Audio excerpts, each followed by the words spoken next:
Test 1. Instructions. You are going to hear a number of different recordings and you will have to answer questions on what you hear.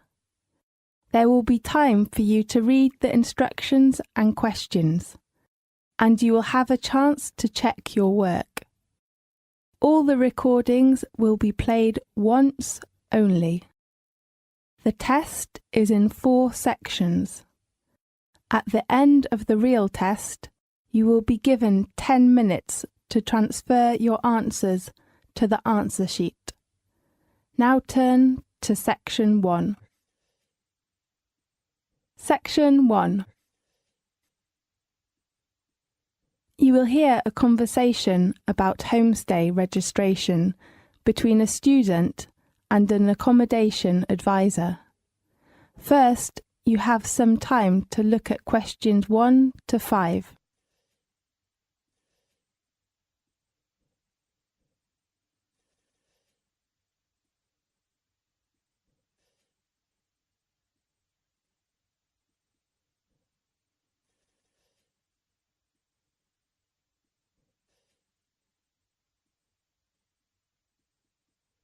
You will see there is an example that has been done for you. On this occasion, only the conversation relating to this will be played first. Good morning. Good morning. I'd like to apply for a homestay. Right. Sit down, please. Well, I need to take down your details first. The type of accommodation that the student hopes to apply for is homestay. So, homestay has been written in the space. Now we shall begin. You should answer the question as you listen, because you will not hear the recording a second time. Listen carefully and answer questions 1 to 5. Good morning. Good morning. I'd like to apply for a homestay. Right. Sit down, please. Well, I need to take down your details first. Okay. What's your full name? My name is Aaron Lee. Do you spell your first name A-A-R-O-N? Yes. Okay. And your age? I'm 18 years old. So you are a freshman in our university? Yes. What's your present address? I live in student accommodation. International House. In which area? North Campus. Your room number? It is 316C. Okay, Aaron.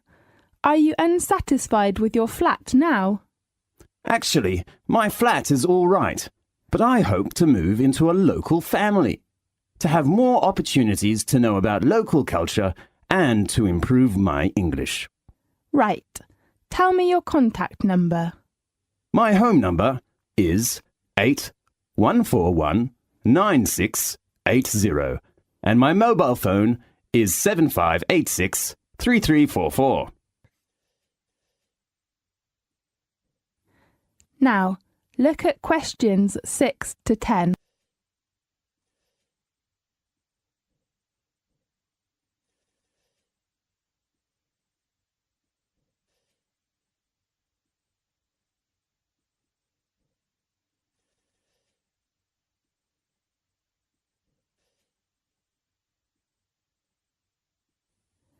Now listen carefully and answer questions 6 to 10.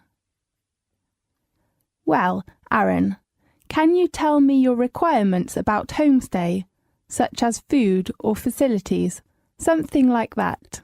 Yes. Firstly, I prefer to live in a homestay house with a nice landlady, and I hope she would be good at cooking. All right. How about others? And I'd like to have my own bathroom and balcony. I don't want to share with others. Okay, no problem. Anything else? Oh, yeah. You know, one of my friends, Chris, who lives in a family with 3 young children. Yeah? They are too noisy, and my friend cannot study. So I hope there are no young children in my homestay house. OK, fine. Do you need a garage? I don't drive now, and maybe I would need it in the future. Oh yes, I hope that the house would be near to campus. OK, not far from campus. Anything else? No. Well, let's talk about the rent and the deposit. OK. Usually, the rent of homestay is about £140 per week, and you will have to pay 2 weeks' rent as a deposit in advance. Does the rent include all bills? No, it only includes the water fee. You have to pay your electric bill and telephone bill and cable bill if you need. Right. When would you like to move in? As soon as possible. Well, I hope to see a house this weekend. How about this Saturday? Is it the 6th of October? Right. OK, I know. Do you have any other questions? No, that's all. Thanks for your help. You're welcome. Goodbye. Goodbye. This is the end of section 1. You now have half a minute to check your answers.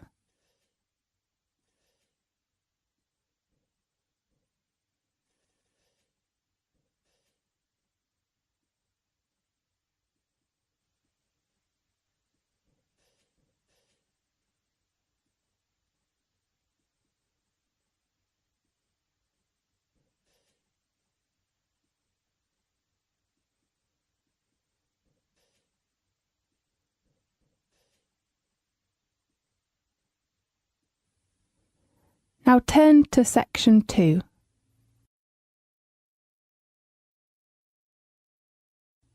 Section 2. You will hear a lecture about a famous natural resort in England. First, you will have some time to look at questions 11 to 15.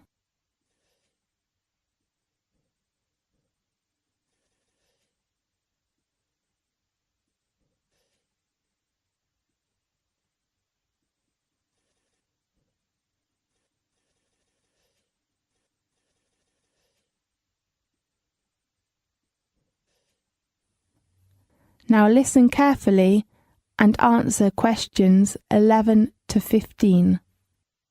Welcome, everybody, to the Guide for the Peak District. Situated in the heart of England and covering parts of 6 counties, the Peak District is a place of outstanding natural beauty. It is just 5 miles from the Sheffield city centre. A short break or longer holiday will allow you to explore some of England's most spectacular scenery, and in the towns, villages and hamlets, amongst the prettiest in the country, you will find a warm and genuine welcome wherever you go. Every taste is catered for, and many exciting activities are available. Here are some highlights of the most popular places to visit. For the most active people, the following areas offer you excellent opportunities for walking, strolling, rock climbing, caving, cycling, and hang gliding. The first place I'd like to introduce you to is Bakewell. This beautiful little town is renowned for a certain local delicacy, the famous Bakewell pudding. It's very delicious. And steeped in history, Bakewell's oldest building dates back to Henry VIII's reign. Just south of the town is the medieval Haddon Hall, a magnificent Tudor manor house, complete with gardens, heralded as the most romantic in England. On Sheffield's doorstep lies the Palace of the Peak. Chatsworth is quite possibly the UK's most stunning country house, and a must-see for any visitor. The magnificent ground alone, with their formal gardens, fountains, and maze, are worth a visit. At the heart of the Peak District lies the Peak District National Park, the first of Britain's national parks, established in 1951 to safeguard and preserve this beautiful region, not only for future generations, but also for visitors to enjoy in the present. Whether you're exploring, getting out in the great outdoors, or simply relaxing, experience the Peak District and the Peak District National Park. You will be taking home wonderful memories. A regular train service from Sheffield travels through the scenic Hope Valley, home to the charming villages of Hathersage, Edhill, and Castleton. Hathersage is the final resting place of Little John, while Edhill marks the official start of the Pennine Way. Castleton has some of the greatest show caverns in Europe and the only surviving Norman Keep in Derbyshire. The most famous cavern is Blue John Cavern.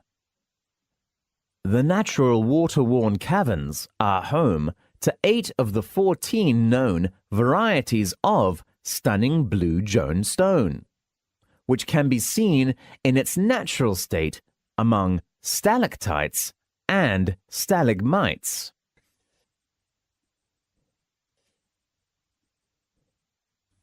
Now, look at questions 16 to 20.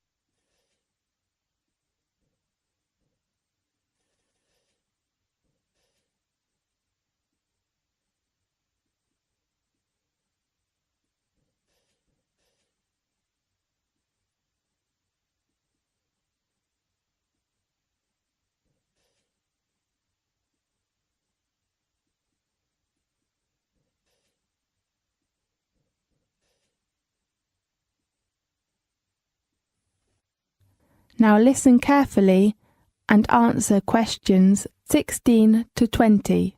Further south, the craggly gritstone edges and limestone valleys of the Derbyshire Dales offer endless opportunities for walking and cycling. Please be aware that all children must be accompanied by an adult.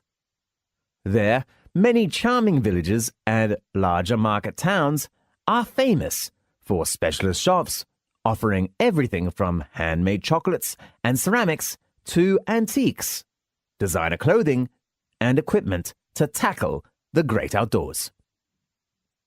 You could pick up some wonderful souvenirs for your friends. Perhaps the most magnificent and certainly the best-known stately home in England, Chatsworth, is home to a private art collection which represents 4,000 years of European culture and craftsmanship, from ancient Greece to modern works by British artists. Everything about Chatsworth is on an impressive scale, from the sumptuous interiors to the breathtaking gardens and the 1,000-acre Capability Brown designed estate is one of the most beautiful and historic man-made landscapes in Britain. The last resort I hope to recommend you is the beautiful village of Eyam, where there is a tragic tale. In 1665, a tailor in this small village received some cloth ridden with infected fleas from London. The village decided to quarantine itself, but a third of the villagers died. That is known as the famous Plague Village. There are several reminders of this dramatic event, and Eyam Hall tells a vivid story of those fearful months. Eyam Hall is a small but charming 17th century manor house with a cafe and craft workshops in the centre of Eyam. It has been over 50 years since Britain's first national park was established in 1951. Every year, lots of visitors from all over the world come here to relax and enjoy the natural beauty. So if you feel tired, bored about your work, study, or even the city life, why not visit the Peak District? You will find what you need there. This is the end of section 2. You now have half a minute to check your answers.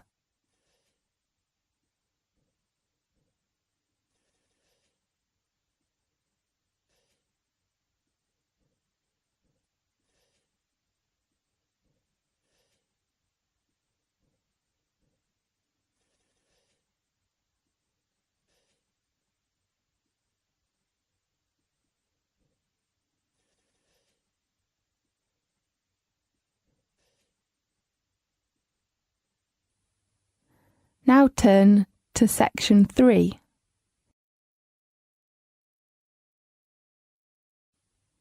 Section 3. In this section, you will hear a talk between a student and a professor.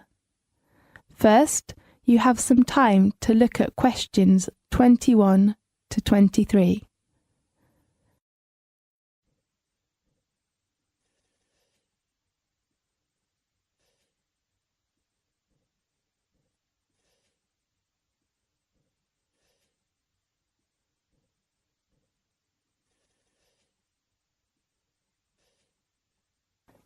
Now listen carefully and answer questions 21 to 23.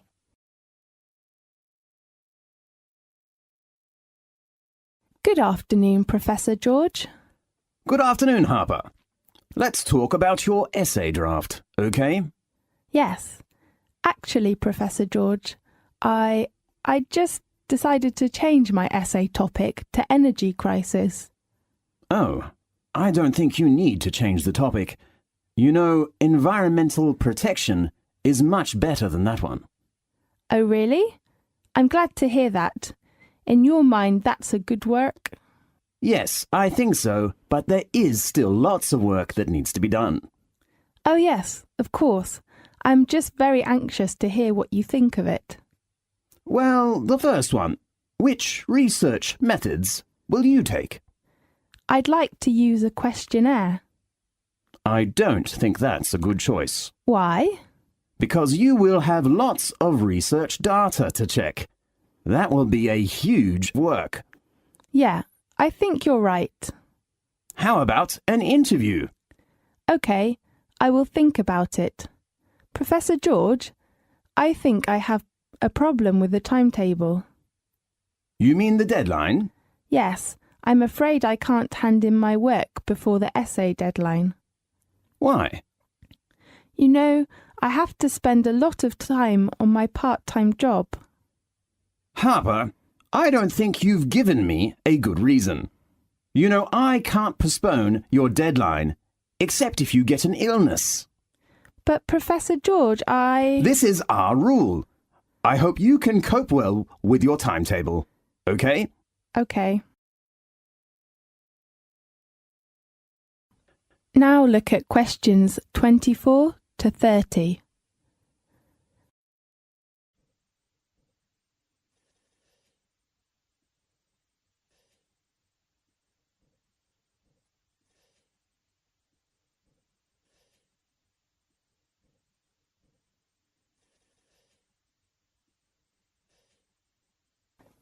Now listen to the tape and answer the questions 24 to 30.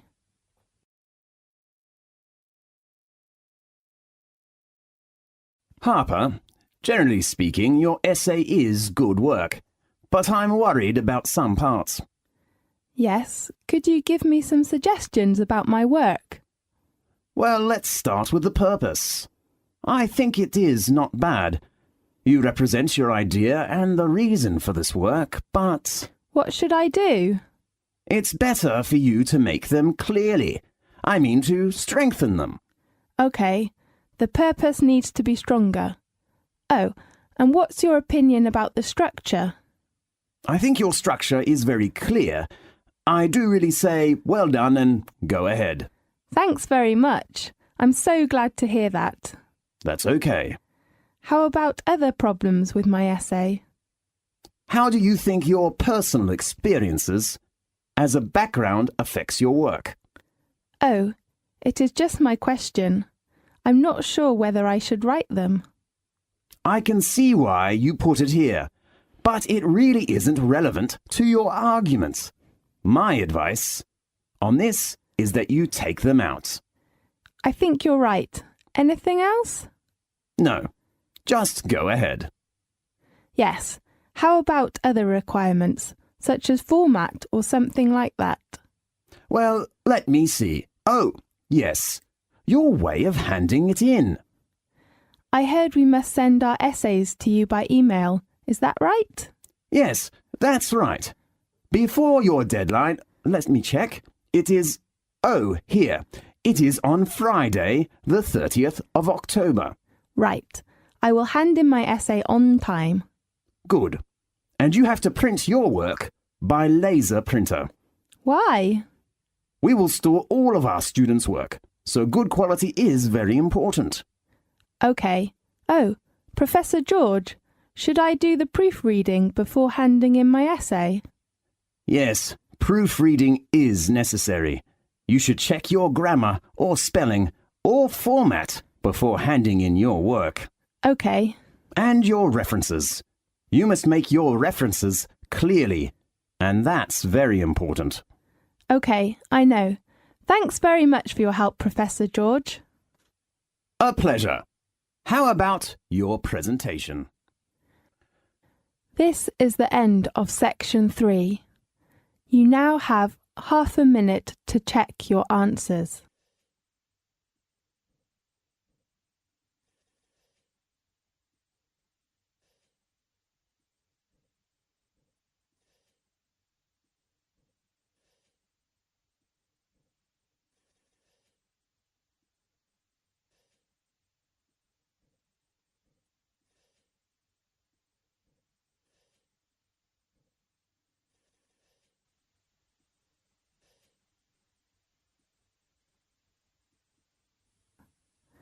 Now turn to section 4.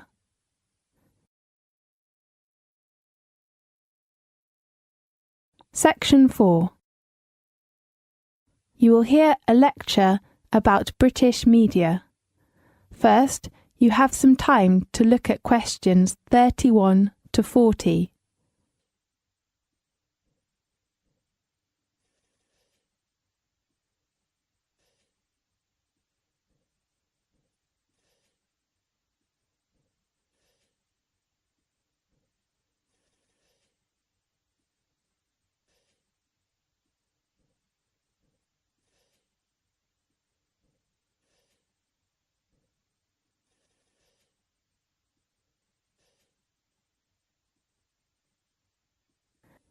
Now listen carefully and answer questions 31 to 40. The United Kingdom has one of the world's oldest established newspaper industries. In the late 18th and early 19th century, as the British economy began to industrialise, as literacy levels rose through the introduction of mass education, more and more newspapers began to appear. The Times, which first appeared in 1785, is the United Kingdom's oldest daily newspaper, while the Observer, which is still published every Sunday, began publishing in 1791, making it the world's oldest national newspaper. The different main British newspapers, the Times, the Observer, the Guardian, still suggest that the function of the paper is to offer the electorate objective reports about what is happening in the country. The function of supervising the government is one of the reasons why a free press is considered so important to the functioning of parliamentary democracy. Besides politicians, businessmen paid more attention to the power of the press. They used press to push their products and services to potential customers. So, the advertising business was born. In Britain, most advertising is carried in newspapers. Companies use the press to sell products. People use the press to look for a job or to buy a house. All the British media must follow advertising codes, which ensure that advertisements are legal, honest, and truthful, have a sense of responsibility for consumer and society, and respect the principles of fair competition. British newspaper culture is unusual in the extent to which class and educational differences are reflected in the newspapers people read. In other developed countries like Japan and the United States, newspaper reading is a habit of mainly middle class. However, in Britain, the lower classes are also regular readers. There are more than 1,500 different newspapers which cater for a wide range of political to educational views. Britain has one of the highest levels of newspaper sales per head of population in the world. Although most newspapers are financially independent of political parties, they also express some political views.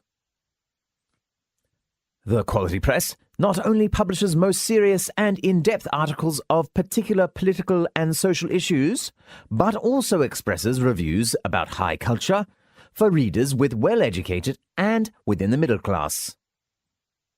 The most left-wing of these newspapers is The Guardian. You will often hear people on TV or in daily life refer to Guardian readers. This is a kind of shorthand to suggest someone who is left-wing and liberal in their politics, and interested in society and social issues, such as will be soft on crime or quite feminist and interested in green politics.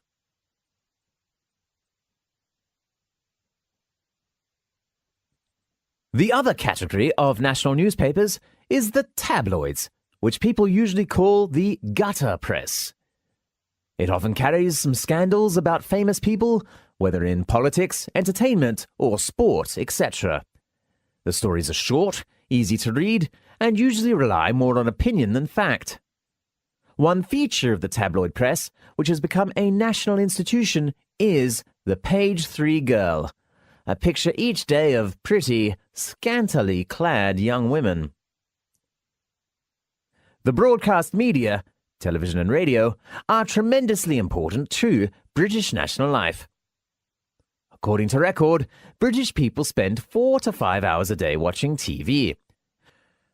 Whether you are working, chatting with friends or family, conversations will usually be about programs that were watched the evening before. Even newspapers also carry reviews of programs which are being broadcast. If a person does not participate in television viewing, he or she usually is looked as out. News, entertainment, and sport are British people favourites. However, drama, comedy, and game programs fall in and out of favour. British has 2 long-running soap operas. The oldest and most popular soap show was located in the northern city of Manchester in the 1960s. Compared with American soap operas, British soaps present gritty and realistic accounts of the everyday life of Britons. They are of very high quality and are popular abroad, whether in New Zealand or Canada. You can keep up with your favourite characters. Daily news and weather forecasts are also popular viewing. British newscasts are famous for the quality of their reporting. While there are many channels for audiences, so an interesting phenomenon appears.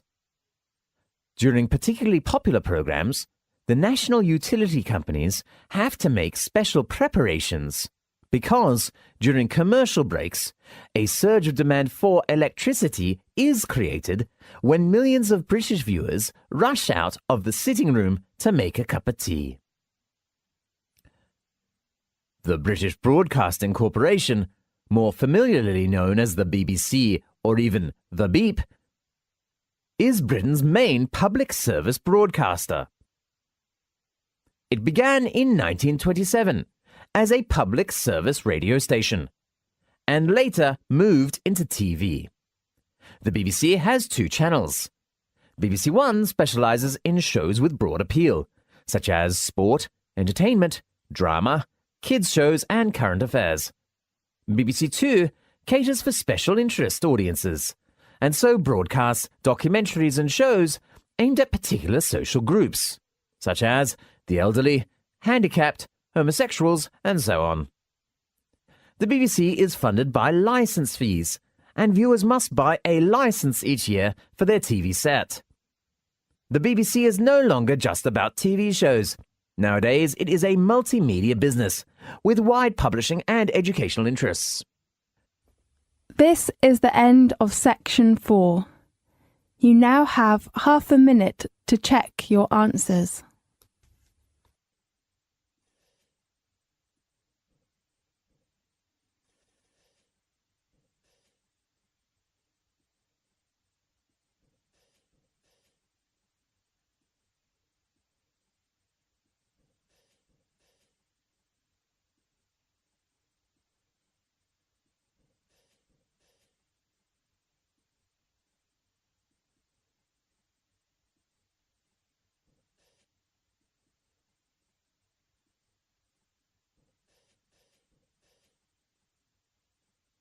This is the end of the listening test.